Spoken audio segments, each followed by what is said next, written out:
penggantinya atau paling tidak Bu Destri sebagai PLT gitu, ini harus memastikan bahwa ketidakpastian pasar, di Indonesia maupun, di global ini harus dimitigasi ya. Caranya ya harus ada konsistensi kebijakan, kemudian, di sisi lain juga kredibilitas, pemerintah ini juga harus, dipertahankan gitu agar, depresiasi nilai tukar rupiah terhadap US dollar ini tidak terjadi, terus-menerus.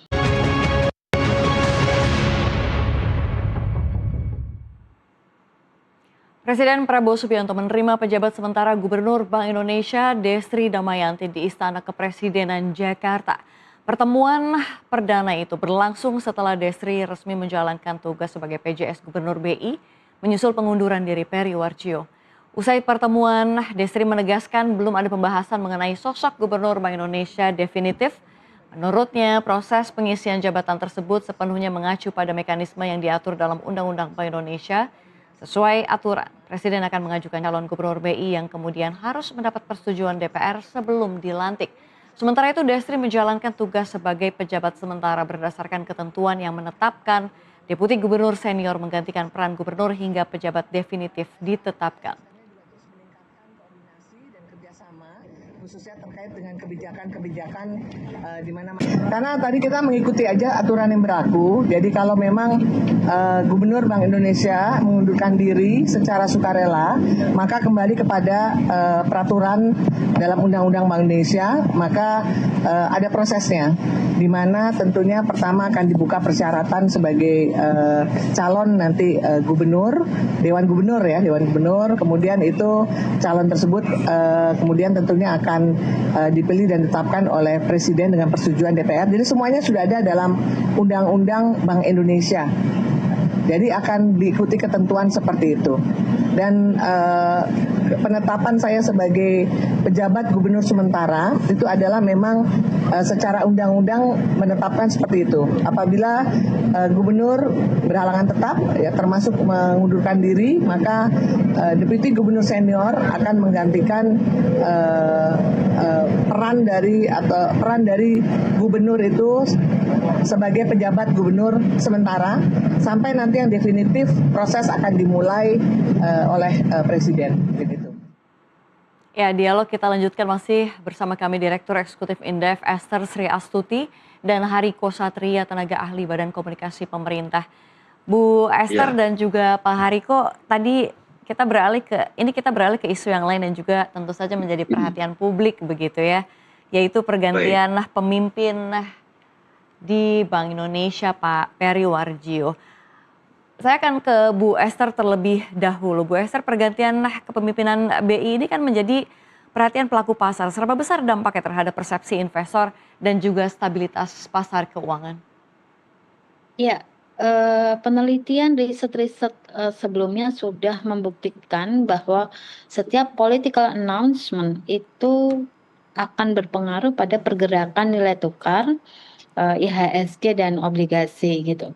Jadi saya rasa dengan adanya pergantian ya atau pengunduran diri ya Pak Peri Warjio sebagai Gubernur BI, maka ini akan berpengaruh ya pada stabilitas nilai tukar IHSG maupun pasar obligasi. Nah, namun demikian saya rasa harus penggantinya atau paling tidak Bu Destri sebagai PLT gitu, ini harus memastikan bahwa ketidakpastian pasar di Indonesia maupun di global ini harus dimitigasi ya. Caranya ya harus ada konsistensi kebijakan, kemudian di sisi lain juga kredibilitas pemerintah ini juga harus dipertahankan gitu agar depresiasi nilai tukar rupiah terhadap US dollar ini tidak terjadi terus-menerus. Baik, saya akan ke Pak Hariko. Pak Hariko, apa sih pesan Presiden kepada pelaku pasar dalam menyikapi transisi ini, Pak Hariko? Ya, kemarin sudah disampaikan oleh Presiden bahwa kita semua mari terus ya menjaga persatuan, Kemudian yang paling utama yang sering disampaikan oleh Presiden adalah elit-elit yang bersatu ini adalah kunci dari kemajuan Indonesia. Dan semua proses ini berjalan dengan baik. Mbak Safira, saya izin menambahkan sedikit ya tentang masalah MBG yang tadi ya. Silakan Pak Halo? Arik. Ya, jadi karena topik kita tentang MBG ini masih berjalan, jadi saya sampaikan lagi bahwasanya apa yang dijalankan oleh Kepala Badan Gizi Nasional, Dr. Sudaryono ini dan jajaran, sekali lagi tujuannya agar masyarakat mendapatkan pelayanan yang terbaik dari program makan bergizi gratis. Kemudian yang kedua, apa yang dilakukan oleh Dr. Sudaryono ini sudah selaras dengan apa yang disampaikan oleh Presiden, bersihkan dirimu, bersihkan lembagamu sebelum kau dibersihkan. Dan yang paling penting adalah Pak Sudaryono sebagai Kepala BGN ini sangat menghargai para pegawainya, kemudian jajaran-jajaran di SPPG yang sudah bekerja dengan jujur dan sudah bekerja dengan baik. Jadi yang sudah bekerja dengan baik terus diapresiasi, sementara yang melanggar aturan tentu harus diproses hukum. Dan ini juga selaras dengan yang disampaikan oleh Presiden Prabowo, orang-orang yang benar, orang-orang yang sudah bekerja dengan baik harus merasa aman, kemudian orang-orang yang melanggar aturan harus diproses secara hukum. Nah, terkait dengan yang disampaikan oleh Ibu Safira tadi mengenai teknis pelaksanaan, apakah menggunakan SPPG ataupun menggunakan kantin sekolah, ini pilihannya tentu tidak hitam putih. Kalau kita lihat di negara-negara maju seperti di Finlandia atau di Jepang, itu mereka juga menggunakan central kitchen atau dapur umum ya. Jadi pola dapur umum yang ada di Indonesia itu agak mirip dengan pola yang ada di Jepang. Nah, bagaimana dengan daerah-daerah yang sulit dijangkau? Ini bisa menggunakan kantin sekolah. Tapi sekali lagi, terima kasih Mbak Esther. Presiden sudah menyampaikan soal ini. Presiden meminta agar hal ini benar-benar dikaji. Jadi kita tidak bisa buru-buru agar pilihannya itu benar-benar tepat. Dan di Singapura kemarin ada juga saya lihat satu berita itu memang sudah mulai ada tren dari dapur sekolah kemudian ditarik menjadi central kitchen atau menjadi dapur umum atau semacam SPPG di Indonesia. Alasan utamanya tentu efektivitas ya.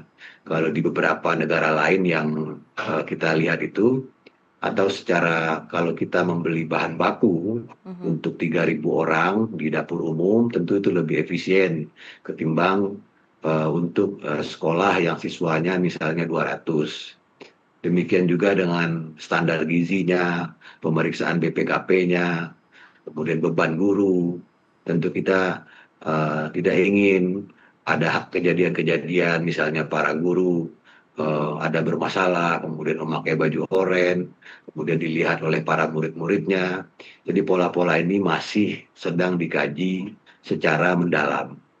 Nah, apa sebetulnya kalau kita mau kaji ya, apa sebenarnya tujuan dari program makan bergizi gratis ini?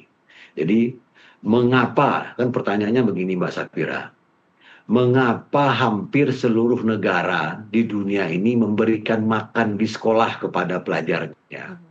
Jadi tujuannya adalah pemerataan kualitas SDM sejak dini. Kemudian memperkuat persaudaraan dan membangun budaya sehat.